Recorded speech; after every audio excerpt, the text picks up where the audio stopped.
here will be giving a talk how to build your backbone. So the presentation is about to start. Pay attention, okay? Bye. So, good afternoon. A couple of people know me here, not everyone. So in the presentation I'm going to talk a little bit who I am, what we do, what I do personally, what we do as a company.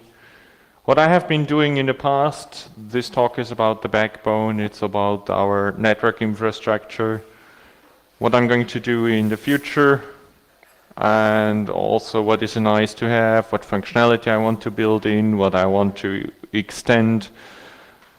So, first of all, a question around, just raise your hands. Who has noticed that we use public IP addresses on this conference? 6 people. Who has actually tried to figure out more about those IP addresses? 4 or 5 people. Great. So, who am I? I run an internet service provider in Switzerland, and obviously, as you can see, I can extend it to Serbia. That's not a problem. We're going even to extend it to the Telenor data center in Belgrade in the future. At the moment, I operate the AS number 58299. AS numbers is basically your identifier in the internet. The internet is not a series of tubes, it's a mesh network. Everyone connects with everyone, but you should be unique. So in order to be unique, you get your AS number. So this is my identifier, this is my sign. Our network, we started in 2012. We got IP addresses from RIPE. Last year we actually started. It took me 2 years to actually get all the routers together, to get the money together in order to buy internet lines, in order to buy connectivity from ISPs. If anyone wants to connect to us for social networks, I'm going to send you the link later on. You can also find me on the C3 NOC help desk, so if anyone here has been on a CCC event, it's the same account anyway. So, back to what we do. So we operate this backbone in Switzerland. What is a backbone is the first thing. Well, you don't order your own lines, you don't lay your own fiber, that's too expensive. You normally work with carriers, you normally order a line. So for example, in order to get from Basel in Switzerland to Zurich in Switzerland, well, you have to talk to somebody else, they give you 2 network ports and it's virtualized on their network. I use this backbone for events. I run the backbone on this event, I run the backbone on DESCON a couple of weeks ago. How do you do that? Well, I don't have a fiber line to Switzerland. All we have is VPN connections. So wherever there is a need for a conference, we normally connect to that. And we have our own internet. Nobody does any filtering. It's completely open. So what do I need the backbone for? We do colocation, like Hetzner does, like other people do. We rent out domains, we have web hosting. Well, the usual shit, you know it. It's nothing spectacular. Also consulting, nothing spectacular. So, what have I done in the past? So, in order to get your own network up and running, well, somewhere you have to connect to somebody else. I had to create BGP sessions. Who here has been on one of my BGP workshops?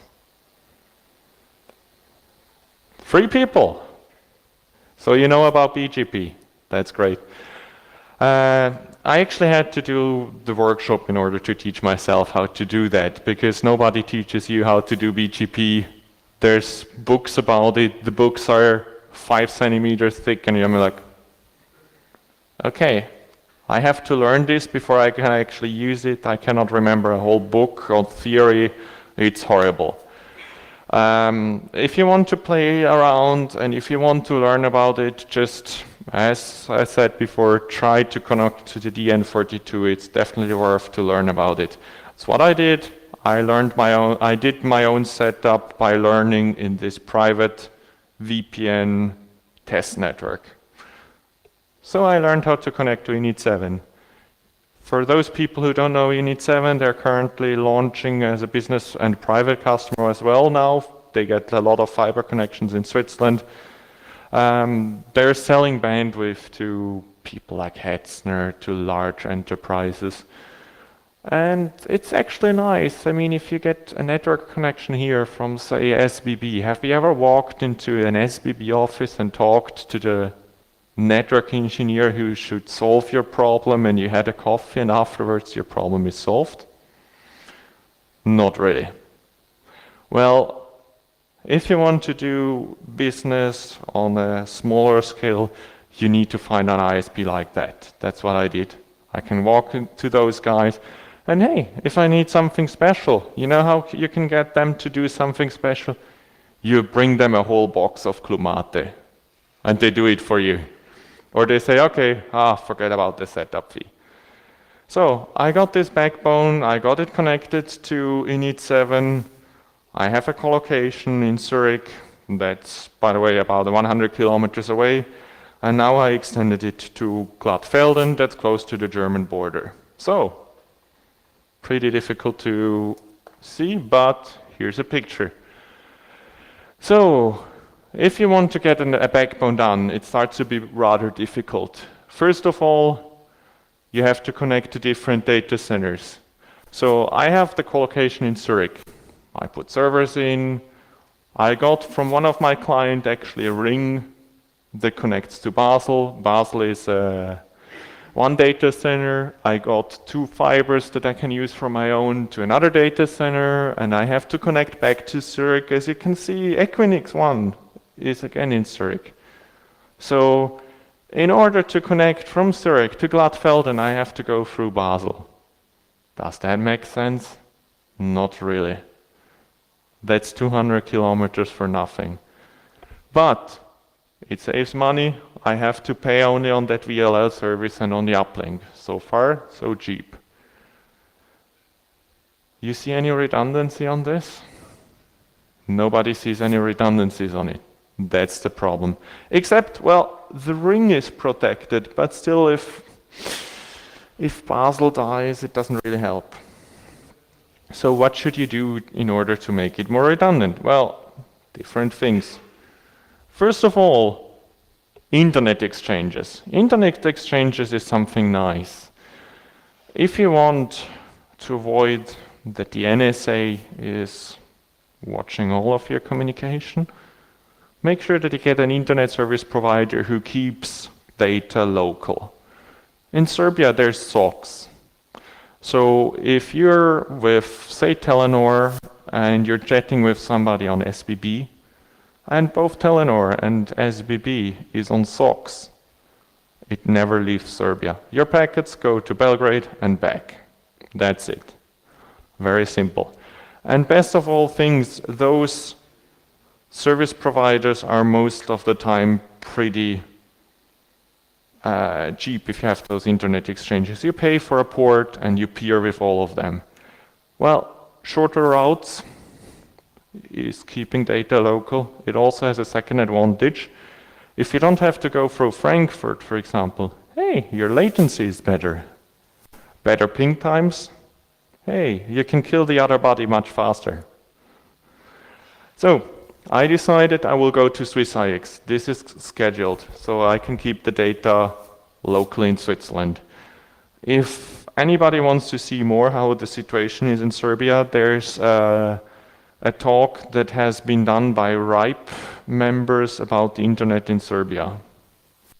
So, next thing, Cogent. So, Cogent is a so-called Tier 1 ISP. So, you have a couple of ISPs, everyone is a mesh, and you have to connect to other people. But how does that work? Who pays whom?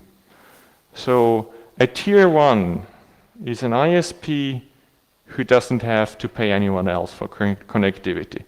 They only have to pay for probably investments on their fibers, they have to pay for power on their routers, but they get a shitload of money from all their clients connecting to them. Why? They've been early on the game and they have a lot of connections to other people. So I decided I connect with Cogent. It's a so-called tier 1. They have about 5,000 more direct connections. I'm one of 5,000. If you remember back, I have the number 58299. It's 16 bits. 16 bits means 65,000 individual standalone networks in the world. It's a little bit low number. We're running out of 16-bit AS numbers, but still, there's about 50,000 individual networks on the network. So if I can connect through one ISP directly to 10% of the internet, which is the large part, it keeps the route short. Short route means lower latency. Hey, you're faster in killing your buddy again. Same thing.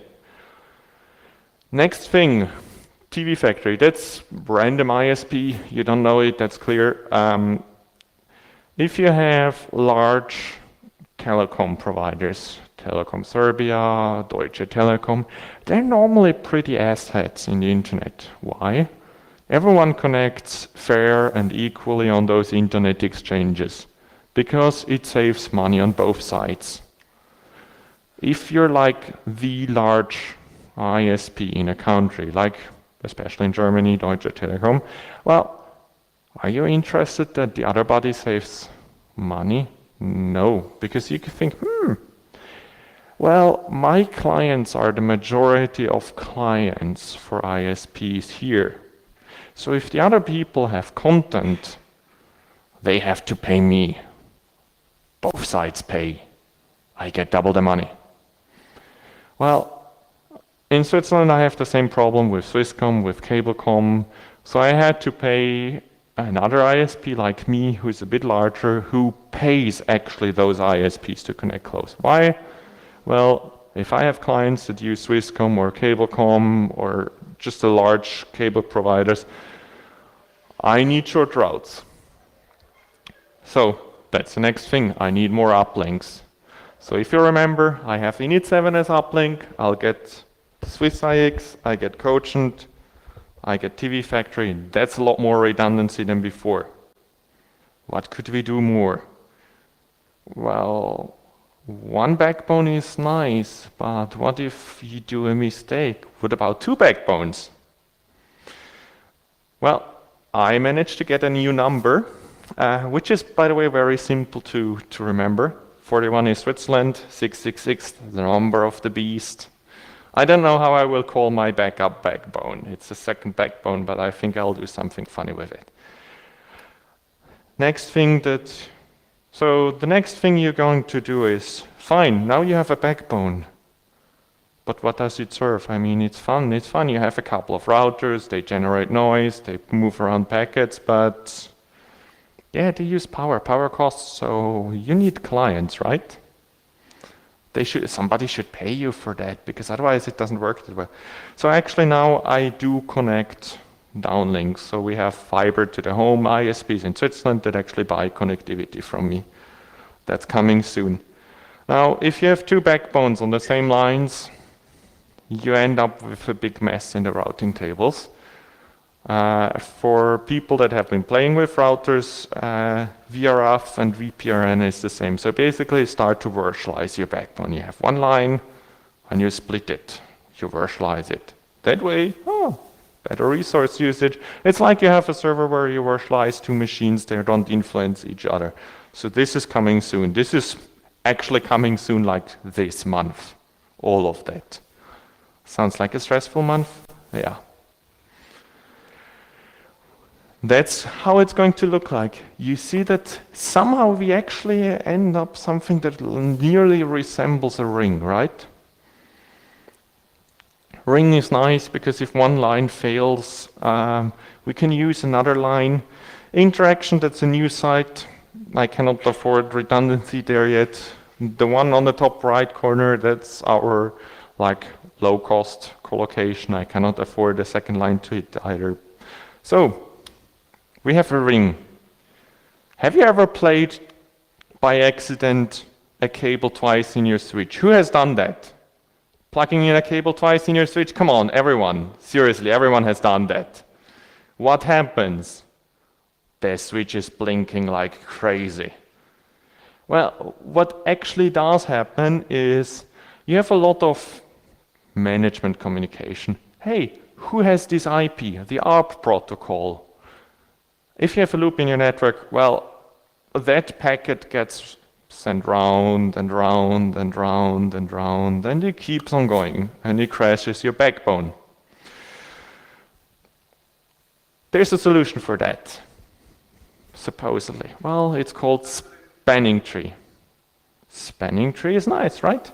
So, in order to avoid a loop, well, we could just cut one of those lines off. We just block one line. We don't have a loop anymore. And if it goes over, we just switch. Right. Nice in concept, really bad in actuality.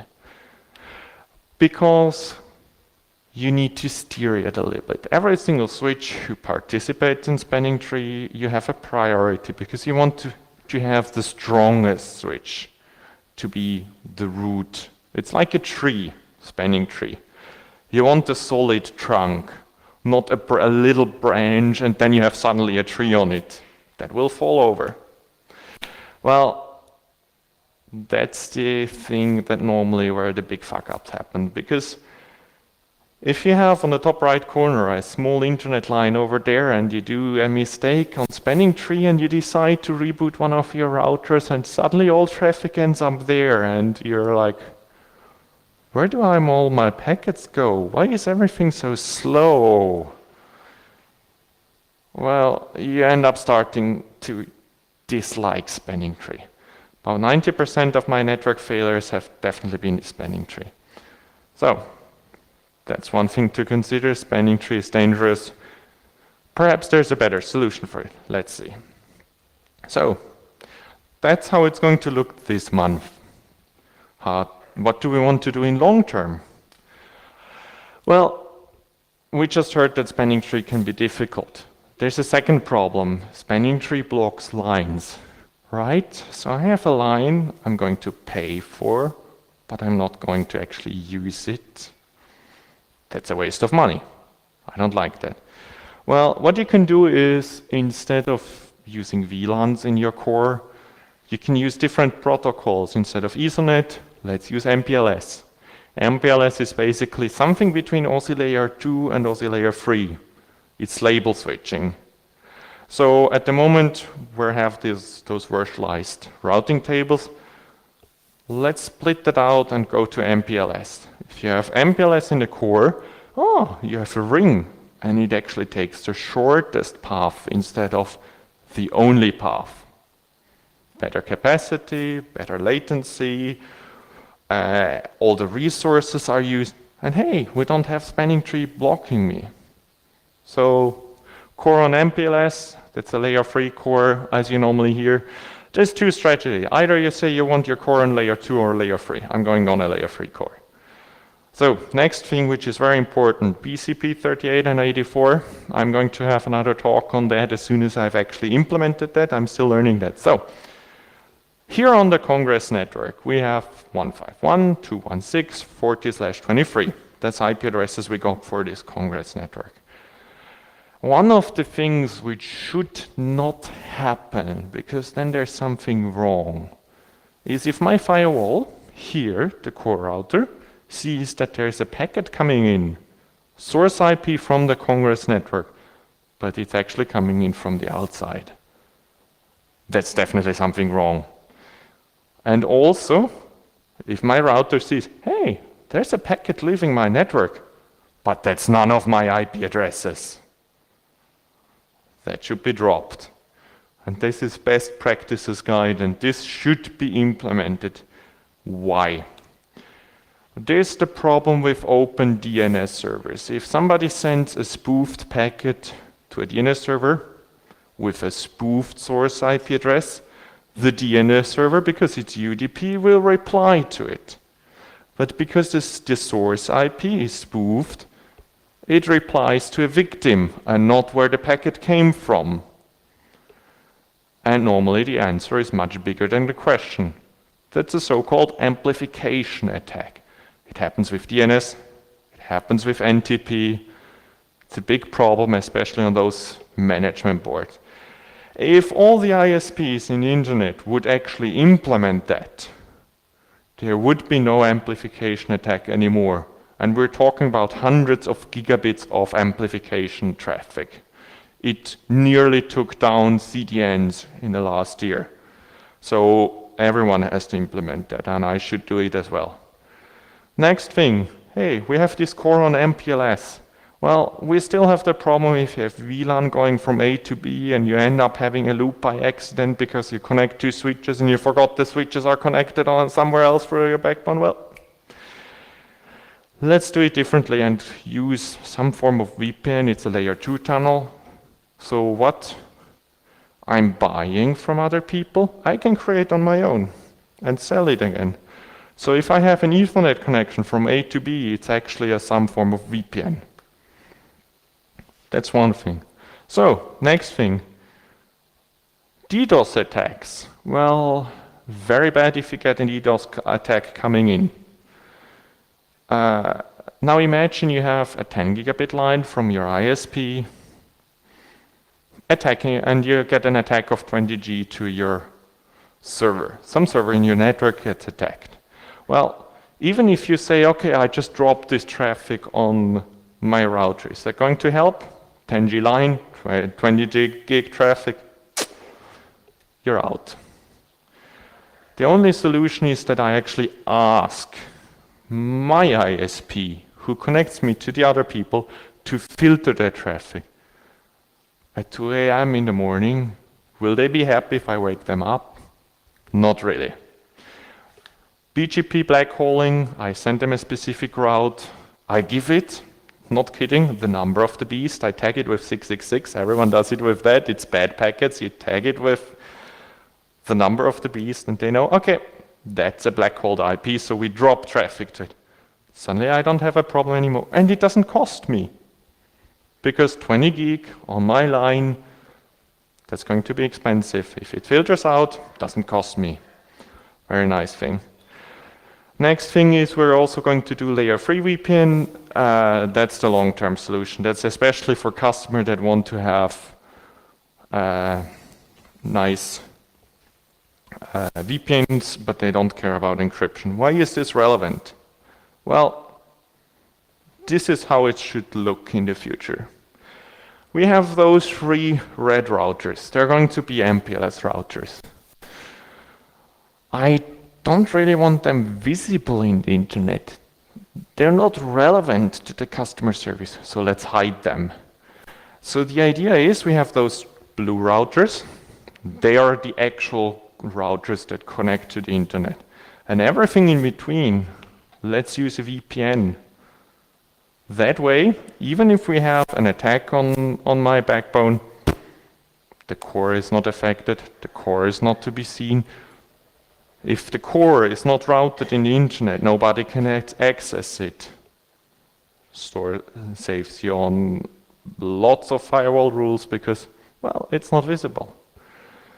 So this here will be a ring. We have here uplinks, we have uplink to the right. So still, we have a lot of redundancy, but we are not going to have spanning tree across the network, one big rule, and we're not going to have a layer 2 core. We're going to use VPLS, we're going to use Alcatel routers for that. I got them for free, which is nice. And this whole thing will be 10G. Things I learned during a setup of a backbone. I recommend not to do that if you ever do a big network. And that can also be a campus network. Have a good VLAN strategy from the end. Not just like, oh, what VLAN could I use? Oh, that VLAN is free. Well, let's use it. I created a big mess. I still have a big mess. I have to clean that up. VLAN strategy early on is going to help you. Otherwise, it's really messed up. Next thing, IPv6. So IPv4, you have hardly any addresses. So you use them as resourceful as you can. You split it up, you split it up, you split it up more. V6, we have enough IP addresses, at least for now, but it's much bigger. If you have a subnet from RIPE or any other local registry, you're supposed to actually say, okay, we have those bits, I cannot change the first couple of bits, that's your prefix. The part you cannot change, that's called a prefix.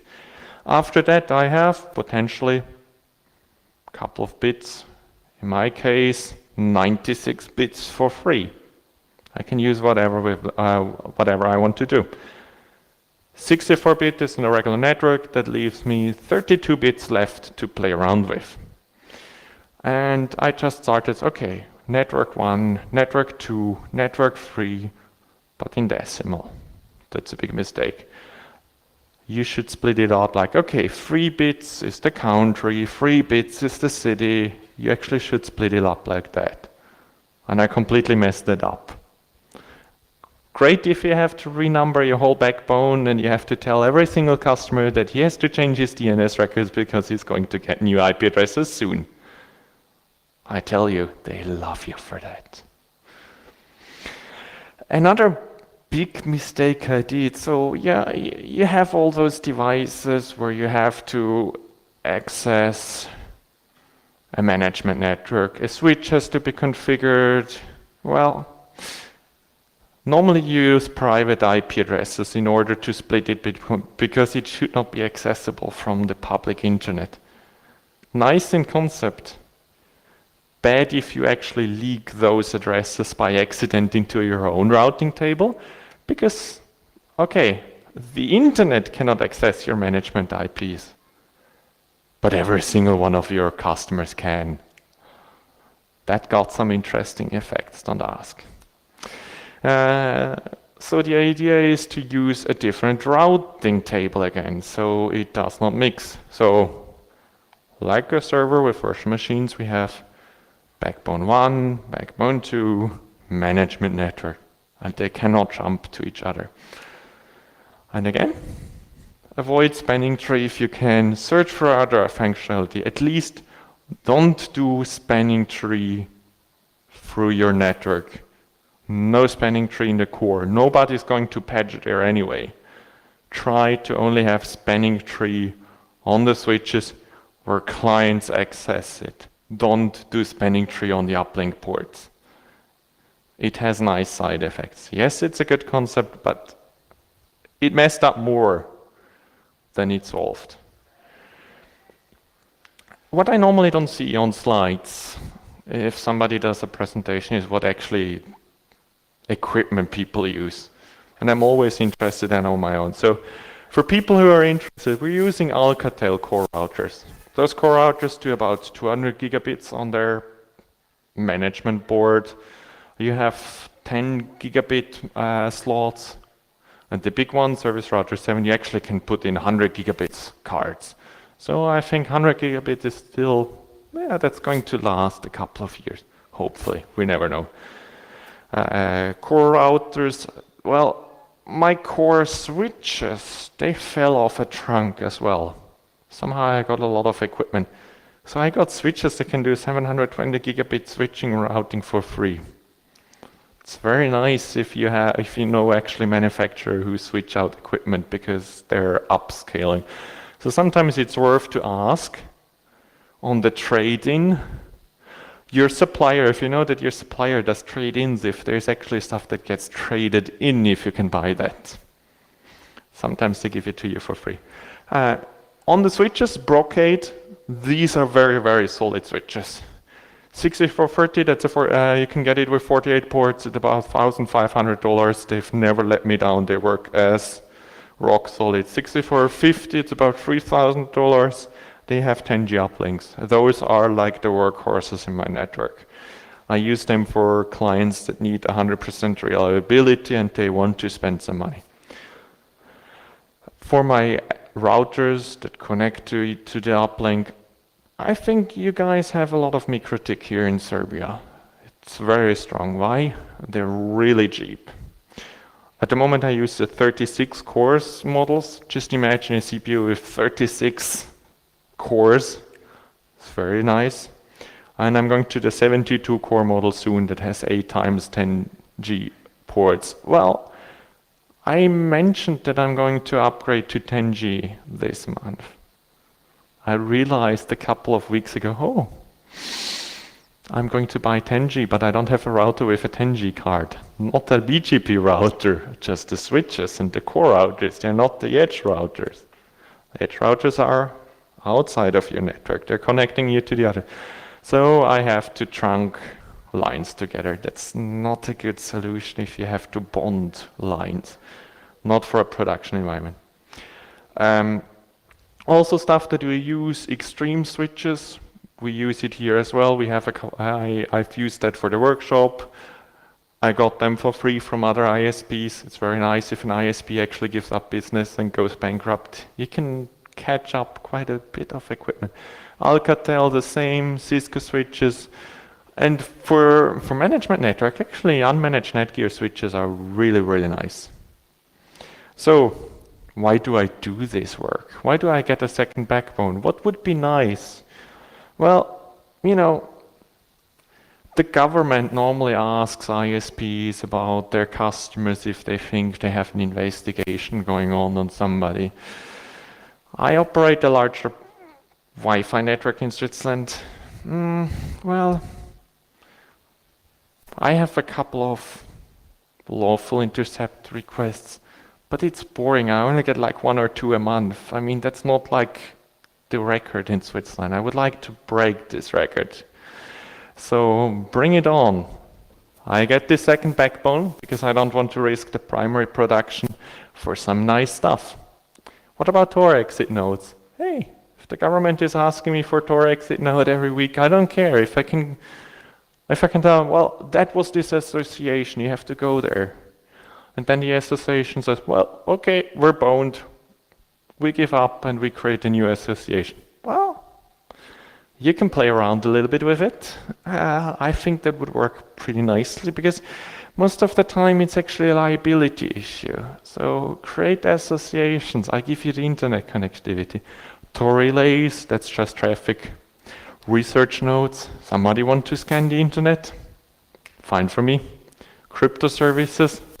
Switzerland at the moment is still pretty nice in terms of law. We might change it. We might lose out that you don't have to spy on your customers, but we're actually fighting it pretty hard.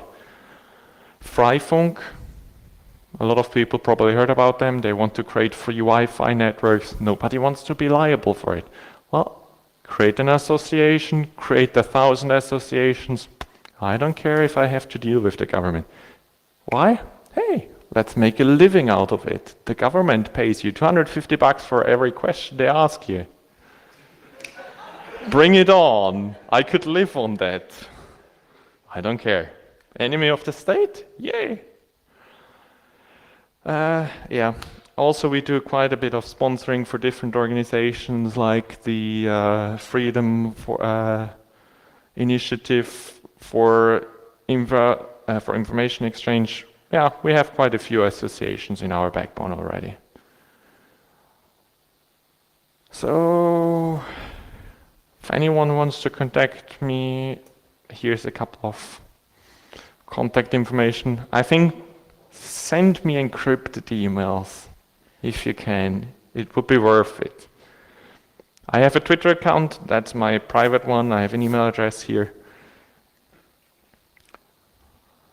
So, from my point of view, I'm up for questions, I'm up for feedback.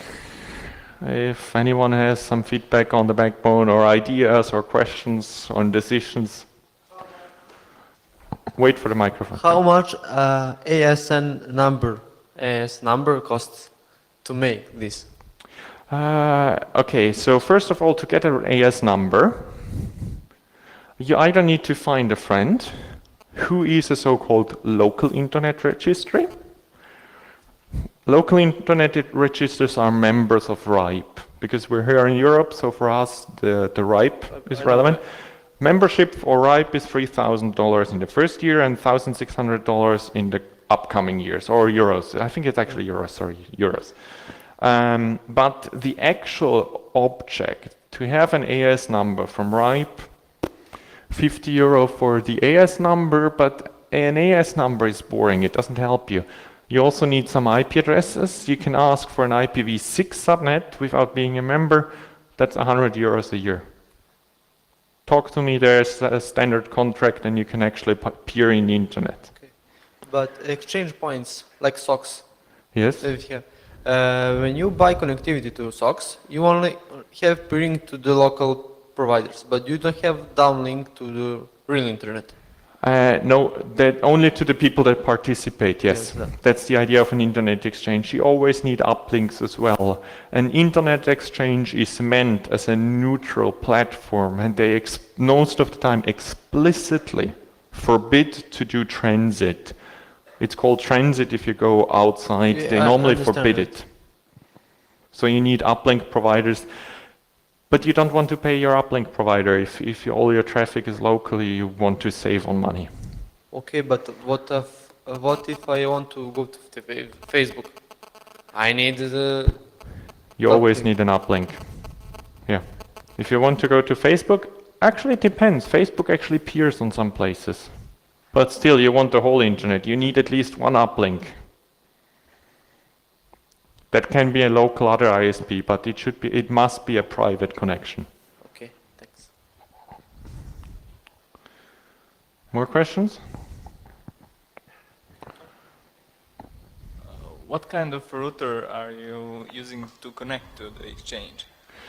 Well, at the moment, I'm not yet connected to the exchange. I'm thinking about using either an old Brocade router I have, because to connect to the internet exchange, there is another problem. So BGP routers, the edge routers, they need to hold the whole routing table in the internet.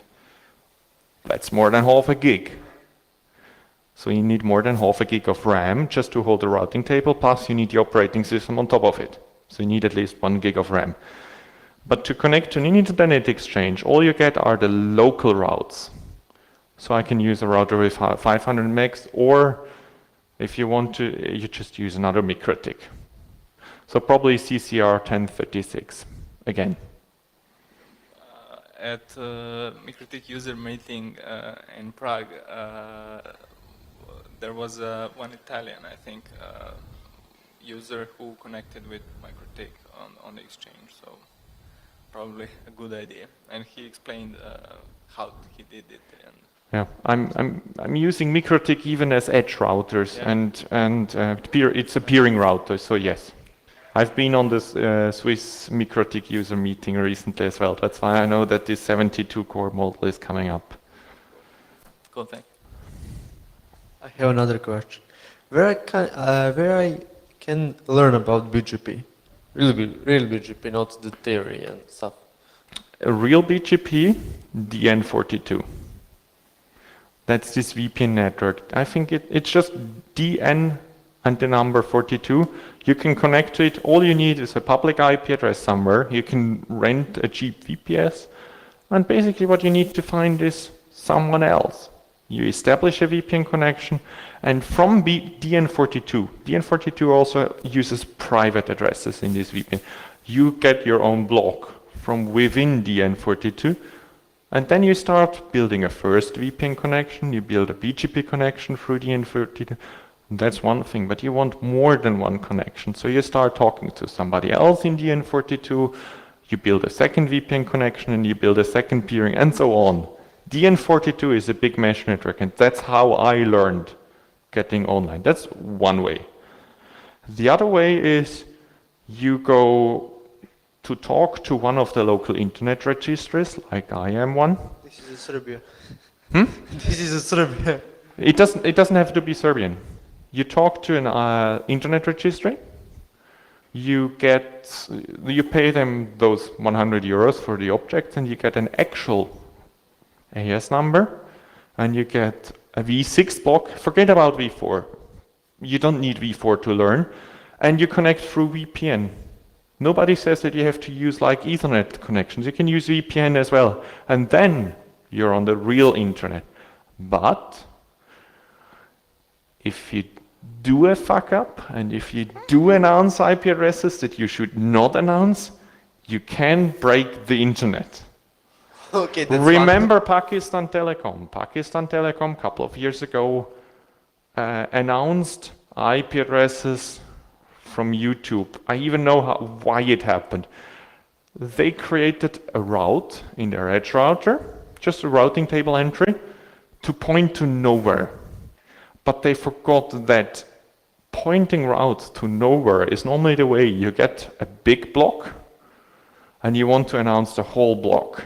So what happens is their block by accident went on the whole internet. So they basically what they did was saying their router, hey router, these IP addresses are mine.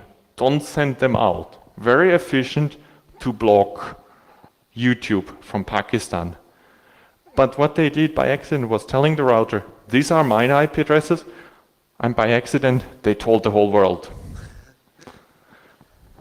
That's dangerous. You can work on filters, so your ISP that connects you to the internet also has to be careful. So if I do a fuck up on my own, believe me, I do enough mistakes in my life. That's why I'm telling you. My uplink provider said, hey, this guy is announcing something wrong. I think I'll block that. So you actually have whitelists. Yes, It's very fragile. It's a very fragile system with those whitelists. Because if you have whitelists, then you have to bring on a Congress network. You have to talk to all your uplinks. Please adjust your whitelist. I'm going to use this network for a weekend, but I'm keeping everyone busy for 15 minutes to fix the whitelist. Okay, but we now in Balkan we have a VPN connection to Switzerland or Norway. Switzerland. Switzerland, but Yeah, why is Norway? what the hell is going with Norway? That's not my Google thing. sucks. I don't know what happened with Norway, because what I did was, first of all, the IP addresses show Bletchley Park. That's some piece of history for everyone here. I did geolocation on longitude and latitude to show to the airport Schiphol in Amsterdam. The language for the IP addresses is set to French. So whoever gets French websites, I had fun. And the IP addresses are registered to point to Serbia. So the country code is Serbia. And my company is based in Switzerland. That's why geolocation doesn't work. You have the AS number here in Serbia too. Yes, we got a separate AS number. So the setup like this here, you can have on your own at home. No. Just talk to Okay, me. we now have a VPN to Switzerland, Yes, and that's and from there on to the internet, exactly. And we have one AS number here, and that's the Balkan AS number. That's not 58299, that's the second one. 50 something, I don't remember. When you have one SN number, you can make others by. No, you only get one. You get one or more AS numbers, but you cannot create AS numbers out of it. You only need one. But how then Balkan have S number? I asked Ripe. Seriously, I asked Ripe, hey guys, I have this Congress, can you give me IP address AS number for a month? They do that. They are really nice guys. Temporary assignments, that's meant for Congresses, yes. But another question, why we have VPN to Switzerland? What's the magic? Why Switzerland? Why Because- VPN?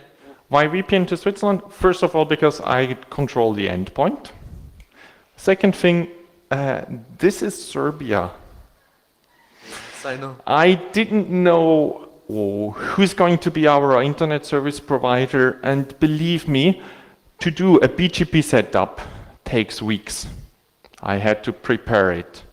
The VPN was something I could control, because it doesn't matter on what line I'm here. I can switch it here from SBB to Informatica and everything, and it will still work. That's why, preparation. Okay. Okay then.